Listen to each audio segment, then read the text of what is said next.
सोचो, एक 16 साल की लड़की, अंधेरा जंगल और वो अपनी जान बचाने के लिए भाग रही है। ये है लीसा की कहानी। Welcome back to our channel. मैं हूं मिस लिंग, एक और साइकोलॉजिकल थ्रिलर मूवी के साथ। स्टोरी की शुरुआत होती है लीसा से, एक बहुत ही सीधी, डरपोक और शाय लड़की। वो जंगल के बीच एक पहाड़ी से जान बचाकर भाग रही होती है। उसके कपड़े पूरी तरह फटे हुए होते हैं और चेहरा चोटों से भरा हुआ। हर सांस के साथ उसकी हालत और खराब होती जा रही होती है। तभी अचानक उसका पैर फिसलता है और वो सीढ़ियों से टकराकर नीचे कई फीट तक गिर जाती है। जमीन पर गिरते ही उसके पास बस थोड़ी सी जान बची होती है। वो धीरे से मदद के लिए हाथ बढ़ाती है और हल्की सी आवाज में कहती है, प्लीज कोई हेल्प करो। और फिर वो वही बेहोश हो जाती है। अगले सीन में लीसा हॉस्पिटल में होती है। दिन की रोशनी में उसके जख्म और भी ज्यादा डरावने लगते हैं। पूरा शरीर चोटों से भरा हुआ। लेकिन अच्छी बात यह होती है, एक पास से गुजरते इंसान ने उसे जंगल में देखा और तुरंत हॉस्पिटल ले आए। ये हॉस्पिटल के बाहर दो पुलिस ऑफिसर इस केस के बारे में बात कर रहे होते हैं। उन्हें पहले के बुलिंग रिपोर्ट्स याद आते हैं और वो ऑलमोस्ट श्योर होते हैं कि लीसा के स्कूल की लड़कियों ने ही उसके साथ ये सब किया है।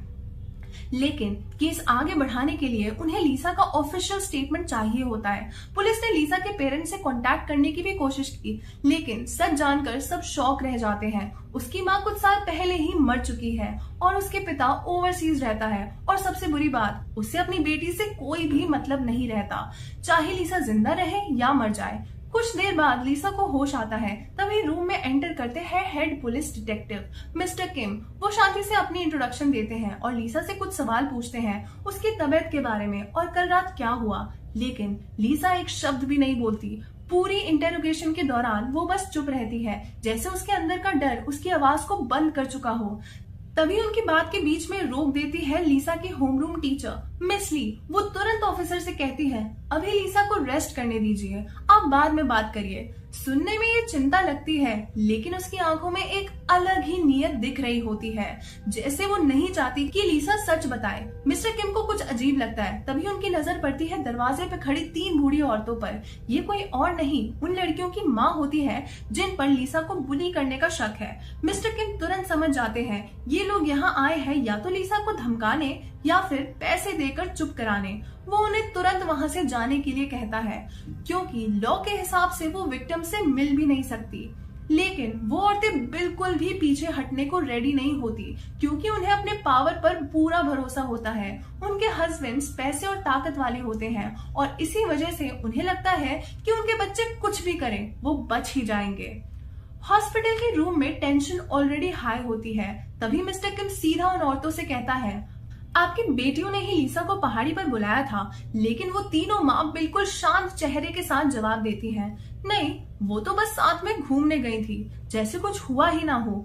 उनमें धीरे धीरे बहस होने लगती है, आवाजें तेज होने लगती है और तभी लीसा खुद बोल पड़ती है। वो धीरे से कहती है, प्लीज सब लोग यहाँ से चले जाओ, मुझे रेस्ट करना है।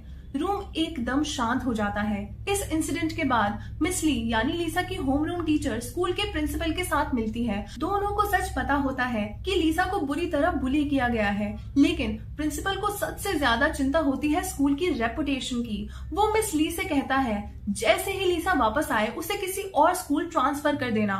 ऊपर से वो ये दिखाता है कि वो बुलीज के फ्यूचर के लिए परेशान है, लेकिन असल में वो सिर्फ अपनी करप्शन और स्कूल की इमेज बचाना चाहता है। कुछ हफ्तों बाद लीसा धीरे धीरे रिकवर करने लगती है। इस बीच मिस्टर किम कई बार उससे बात करने की कोशिश करते हैं। हर बार वही सवाल, उस रात क्या हुआ था। लेकिन लीसा हर बार चुप रहती है, जैसे उसने कसम खा ली हो कभी कुछ ना बोलने की। एविडेंस न होने की वजह से केस धीरे धीरे ठंडा पड़ जाता है और फिर इसे एक काउंसलिंग गाइडेंस टीचर को दे दिया जाता है। और सबसे शॉकिंग बात, वो पुलिस एक बार फिर बिना किसी सजा के छोड़ दी जाती है। एक रात लीसा अकेली होती है और इस बार उसके दिमाग में चल रहे नेगेटिव थॉट्स उसे पूरी तरह तोड़ देते हैं। वो एक ऐसा कदम उठाने जा रही होती है जो सब कुछ खत्म कर देगा। लेकिन तभी रूम का दरवाजा खुलता है और एक औरत अंदर आती है। वो होती है counselling guidance teacher miss Somi. Somi कोई नॉर्मल टीचर नहीं होती। उसने अपनी जिंदगी में लीसा जैसे कई स्टूडेंट्स देखे होते हैं और उन्हें ट्रॉमा के बाद जीना सिखाया होता है। लेकिन उसके बारे में एक और सच है, वो खुद भी स्कूल में बुली हो चुकी है। वो जानती है कमजोर महसूस करना कैसा होता है, टूट जाना कैसा होता है, इसीलिए वो अपने स्टूडेंट्स की मदद करती है, लेकिन सिर्फ हील करने में नहीं, बदला लेने में भी। शुरू में वो लिसा के लिए सिंपैथी शो नहीं करती, बल्कि उसे मजबूर करती है कि वो उस रात को याद करे, हर एक मोमेंट, हर एक दर्द। और जैसे ही लिसा सब याद करती है, वो टूट जाती है और जोर जोर से रोने लगती है। कुछ देर बाद जब वो थोड़ी शांत होती है, सुमी उसे बस एक बात कहती है, मेरे वापस आने तक जिंदा रहना। और फिर आता है डिस्चार्ज का दिन। लिसा फाइनली हॉस्पिटल से घर जाने वाली होती है, लेकिन उस दिन फिर से उसकी जिंदगी में एंट्री होती है उस बुली गैंग के लीडर की। वो आती है हाथ में एक नया स्कूल यूनिफॉर्म लेकर, क्योंकि उसे पता होता है लिसा का पुराना यूनिफॉर्म तो फट चुका है। लेकिन उसके चेहरे पर कोई गिल्ट नहीं होता, बिल्कुल भी नहीं। वो सीधा लिसा की तरफ देखकर कहती है, तुम मर ही जाती तो ज्यादा अच्छा होता। जाते जाते वो लड़की एक और धमकी देती है, पुलिस से दूर रहना वरना अंजाम और बुरा होगा। और इतना कहकर वो वहां से चली जाती है। रूम फिर से शांत हो जाता है, लेकिन इस बार लिसा अकेली नहीं होती। दरवाजे के बाहर खड़ी होती है सुमी, जो उनकी पूरी बात सुन चुकी होती है। वो धीरे से अंदर आती है और बिना कुछ कहे लिसा को अपने साथ ले जाती है, अपने घर, जहां वो उसे संभालती है, उसे थोड़ा सुकून देने की कोशिश करती है। कुछ समय बाद लिसा एक पुराने इलाके में जाती है, वही जगह जहां उसकी माँ कभी रहती थी अपनी मौत से पहले। हर गली, हर कोने उसे अपनी पुरानी यादें याद दिलाती है। वो अपने बीते हुए पलों में खो जाती है। तभी एक लड़की उसका ध्यान खींच लेती है। लिसा उसके देखती है, उसका पीछा करने लगती है, और जैसे ही वो उसके पास पहुंचती है, उसकी सांसें रुक जाती है, क्योंकि वो लड़की कोई और नहीं, उसकी जुड़वा बहन जेनी होती है। बिल्कुल सेम चेहरा, जैसे आईने में अपनी ही परछाई देख रही हो। लिसा तुरंत उसके पास जाकर उससे बात करने की कोशिश करती है, उसे अपनाने की, लेकिन जेनी एक पल के लिए भी नहीं रुकती। वो बिना किसी भाव के सीधा वहां से चल देती है, जैसे लिसा उसके लिए कुछ भी नहीं हो। यहीं पर एक कड़वा सच सामने आता है, इन दोनों बहनों के माँ बाप उनके पैदा होने से पहले ही अलग हो चुके थे। उनके बीच रिश्ता इतना खराब था कि उनके पिता कभी भी उन दोनों को अपनाना नहीं चाहते थे। समय के साथ उनकी माँ की हालत और खराब हो गई। पैसे की कमी ने उसे मजबूर कर दिया, और फिर उसने एक दिन फैसला लिया, एक बच्चे को पिता के घर छोड़ दिया और खुद लिसा के साथ रहने लगी। उस दिन के बाद ये दोनों बहनें कभी नहीं मिली। जेनी अपने पिता के साथ रहने लगी, लेकिन उसके पिता के लिए वो सिर्फ एक बोझ थी। अगला दिन सोमी जेनी का पीछा करती है और उसे एक छोटी सी दुकान तक पहुंचते देखती है। वहां जेनी चुपके से सामान चुरा रही होती है। बाहर आते ही सोमी उसे रोक लेती है और उससे मदद मांगती है।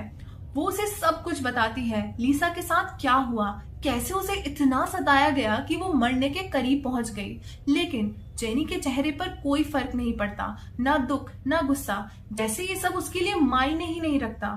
फिर सोमी एक प्रस्ताव रखती है, पैसे का, और बस यहीं पर जेनी का फैसला बदल जाता है। वो मदद के लिए तैयार हो जाती है। शाम को तीनों, लिसा, जेनी और सोमी, एक साथ सोमी के घर मिलते हैं। सोमी अपना योजना बताती है। वो कहती है, कुछ दिनों तक तुम दोनों यही साथ रहोगे, जब तक ये सब खत्म नहीं हो जाता। जेनी को ये बात बिल्कुल पसंद नहीं आती, लेकिन फिर भी वो हाँ कर देती है। लेकिन अगली बात सुनते ही वो हैरान रह जाती है। सोमी कहती है, तुम्हें लिसा बनकर स्कूल जाना होगा और उन लड़कियों को सबक सिखाना होगा। ये सुनते ही जेनी का चेहरा बदल जाता है, क्योंकि वो एक साल पहले ही पढ़ाई छोड़ चुकी होती है और उसके लिए दुनिया का कोई भी पैसा दोबारा स्कूल जाने के लायक नहीं है। वो तुरंत मना कर देती है और गुस्से में वहां से निकल जाती है। कुछ ही देर बाद उसके फोन पर एक वीडियो आता है। वो वीडियो देखते ही उसकी आंखें थम जाती है। वीडियो में लिसा को बुरी तरह सताया जा रहा होता है। कुछ लड़कियां मिलकर उसके कपड़े फाड़ रही होती हैं, उसे जमीन पर गिरा देती हैं और बार बार उसे लात मार रही होती हैं। और सबसे डरावनी बात, एक लड़की जोर जोर से हंस रही होती है और पूरा सब कुछ वीडियो में रिकॉर्ड कर रही होती है। वो वीडियो देखते ही जेनी के अंदर का गुस्सा फट पड़ता है। वो तुरंत वापस घर लौट आती है और आते ही लिसा पर चिल्लाती है, तुम कितनी डरपोक हो। लेकिन उस वीडियो ने सिर्फ जेनी को ही नहीं, लिसा को भी अंदर तक हिला दिया होता है। उसे वो रात याद आ जाती है। उसकी सांसें तेज हो जाती हैं, वो घबराने लगती है, जैसे उसका शरीर फिर से वही डर महसूस कर रहा हो। ये देखकर जेनी का दिल पिघल जाता है। पहली बार वो अपनी बहन की हालत समझने लगती है। इस बार उसकी आंखों में सिर्फ गुस्सा नहीं, एक पक्का इरादा होता है। वो सीधा सोमी से पूछती है, वो लड़की कहाँ मिलेगी जो हंस रही थी। अगला दिन जेनी लीसा बनकर स्कूल जाती है। क्लास में एंटर होते ही सबको उसका व्यवहार में बदलाव नजर आता है, लेकिन कोई ज्यादा ध्यान नहीं देता। तभी क्लासरूम का दरवाजा खुलता है और अंदर आता है वो बुली ग्रुप। उनमें से एक लड़की न्योन बड़ी खुशी से जेनी के पास आती है, उसकी डेस्क पर बैठ जाती है और मुस्कुराते हुए कहती है, वापस आ गई, कितनी प्यारी लग रही हो। लेकिन जैसे ही वो हंसना शुरू करती है, जेनी समझ जाती है यही है वो लड़की, वही हंसी, यही थी जो वीडियो बना रही थी और सबको लीसा पर टूट पड़ने के लिए उकसा रही थी। जैसे ही न्योन बदतमीजी करने लगती है, अचानक जेनी एक जोर का थप्पड़ मारती है और उसे सीधा जमीन पर गिरा देती है। उसके बाद वो उसके बाल पकड़कर उसके ऊपर बैठ जाती है और गुस्से से कहती है, अब हंस के दिखा। फिर वो उसका गला दबाते हुए उसकी वीडियो बनाना शुरू कर देती है। बाकी सारी लड़कियां ये सब देखकर डर जाती हैं। कोई भी आगे बढ़ने की हिम्मत नहीं करता, सब पीछे हट जाती हैं। ये सब तब रुकता है जब मिस ली बीच में आती है। वो दोनों को एक अलग कमरे में ले जाती है उन्हें सजा देने के लिए। लेकिन जेनी कोई ऐसी लड़की नहीं होती जो टीचर्स की बात माने। जब वो और मिस ली अकेली होती है, जेनी धीरे से उसके पास जाती है, हाथ में एक पेन पकड़कर, जैसे उसे चुभाने वाली हो। मिस ली डर के मारे कांपने लगती है और तब जेनी उसे सीधा बोल देती है, आपको सब पता था, फिर भी आपने लीसा के साथ अन्याय होने दिया। उस दिन के बाद जेनी घर लौट कर आती है और लीसा को नियॉन की वीडियो दिखाती है। लीसा उसे देखकर उलझन में पड़ जाती है। उसे समझ नहीं आता क्या वो खुश हो या दुखी, क्योंकि वो हिंसा में विश्वास नहीं करती, चाहे वो उसकी सबसे बड़ी दुश्मन के खिलाफ ही क्यों ना हो। सोमी भी जेनी को समझाती है, ऐसे दोबारा मत करना, वरना तुम्हारी बहन मुश्किल में पड़ सकती है। अगला दिन एक खास दिन होता है, दोनों बहनों का जन्मदिन। पहली बार वो दोनों साथ में एक छोटा सा केक लाती हैं और साथ बैठकर वक्त बिताती हैं। जिंदगी में पहली बार वो एक दूसरे को समझने लगती हैं, एक रिश्ता बनने लगता है। तभी लीजा धीरे से अपनी कहानी बताती है, अपने दर्द के बारे में। मुझे कभी किसी से प्यार नहीं मिला, ना माँ का ना पिता का। उसकी आवाज में एक ऐसा दर्द होता है जो सीधा दिल तक चला जाता है। जेनी लीजा की बात सुनने के बाद उसके लिए बुरा महसूस करती है, क्योंकि उसकी अपनी जिंदगी भी आसान नहीं रही होती। अपनी माँ के साथ गरीबी में जीना हर दिन एक संघर्ष था। अगली सुबह जेनी गहरी नींद में होती है और इस बार लीसा खुद फैसला लेती है अकेले स्कूल जाने का। उससे लगता है कल जो हुआ उसके बाद नियॉन दोबारा उसे परेशान नहीं करेगी। लेकिन स्कूल में कुछ और ही चल रहा होता है। प्रिंसिपल के रूम में नियॉन की माँ बैठी होती है। वो घबराई हुई होती है और कहती है, उस लड़की को यहाँ से हटा दीजिए, कहीं वो मेरी बेटी से बदला ना ले। प्रिंसिपल, जो पहले से ही भ्रष्ट होता है, उसे यकीन दिलाता है, आप चिंता मत कीजिए, सब संभाल लिया जाएगा। ये सब दरवाजे के पास खड़ी लीसा सुन लेती है और उसकी आंखों में आंसू आ जाते हैं। वो तुरंत वहां से भागकर बाथरूम में चली जाती है, लेकिन वहां उसका सामना होता है नियॉन से। लीसा डर के मारे तुरंत एक स्टॉल के अंदर जाकर खुद को बंद कर लेती है। बाहर खड़ी नियॉन बदला लेने के लिए तैयार होती है। वो एक बाल्टी पानी उठाती है और बिना सोचे लीसा पर ऊपर से पानी डाल देती है। लीसा पूरी तरह भीग जाती है और चुपचाप वहां से निकल जाती है। घर पहुंचते ही उसकी ताकत साथ छोड़ देती है। वो सीधा जमीन पर गिर पड़ती है। सुमी तुरंत उसकी मदद करती है, लेकिन ये सब देखकर जेनी के अंदर का गुस्सा फिर से भड़क उठता है। इस बार वो सीधा नियॉन को फोन करती है और कहती है, अगर अपनी सच्चाई दुनिया के सामने नहीं लाना चाहती तो पहाड़ी पर मिलो। नियॉन डर जाती है, क्योंकि उसे पता होता है अगर वीडियो बाहर गया तो सब कुछ खत्म हो जाएगा। इसीलिए वो मजबूरी में हाँ कर देती है। जब नियॉन पहाड़ी पर पहुंचती है, तभी अचानक जेनी उसके सर पर वार करती है और उसे बेहोश कर देती है।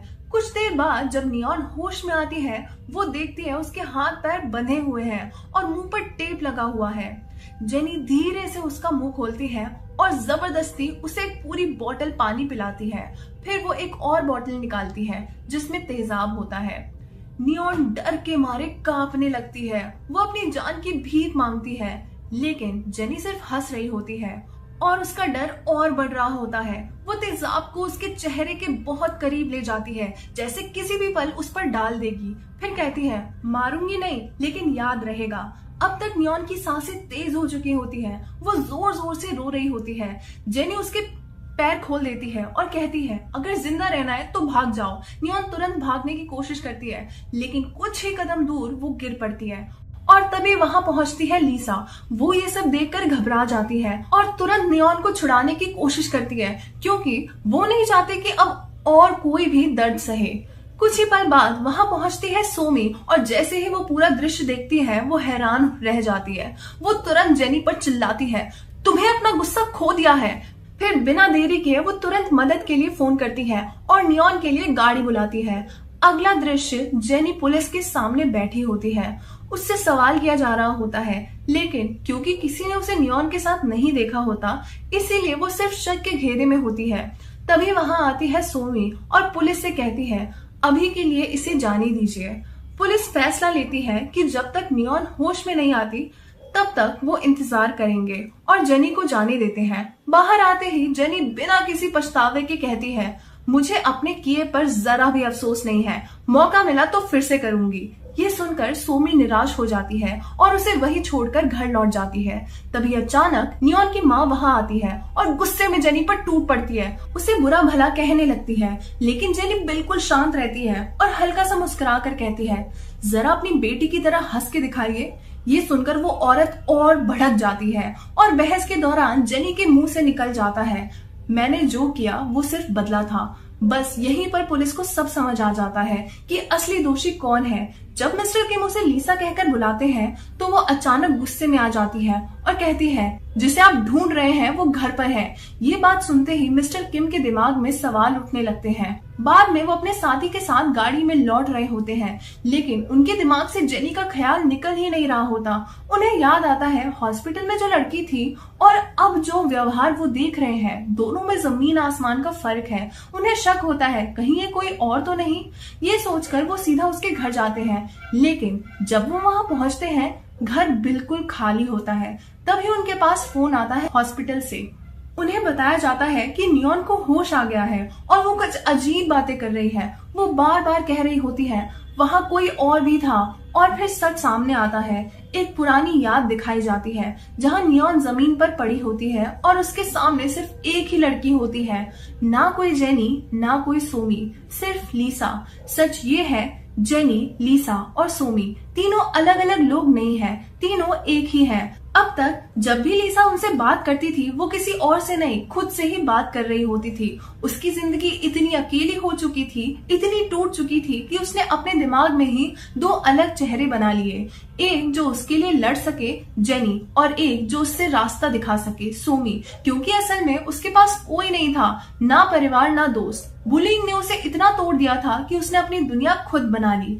धीरे धीरे लीसा की कल्पना सिर्फ एक सहारा नहीं रही, वो बदल कर जुनून बन गई और फिर उसकी मानसिक स्थिति इतनी प्रभावित हुई कि उसने अलग अलग पहचान बना ली। लेकिन यहाँ एक और सच सामने आता है, सोमी एक असली व्यक्ति है, वो एक मार्गदर्शक अधिकारी है और वही एक इंसान है जिसने वास्तव में लीसा की मदद की। लेकिन वो कभी हॉस्पिटल में लीसा से मिली ही नहीं थी। लीसा ने अपनी तन्हाई से लड़ने के लिए उसे अपनी कल्पना में जगह दी और धीरे धीरे उसने अपनी ही पहचान का हिस्सा बना लिया। जब ये सब सच सामने आता है तो अदालत को समझ आ जाता है कि लीसा के साथ असल में क्या हो रहा है। उसके बाद लीसा का इलाज शुरू होता है।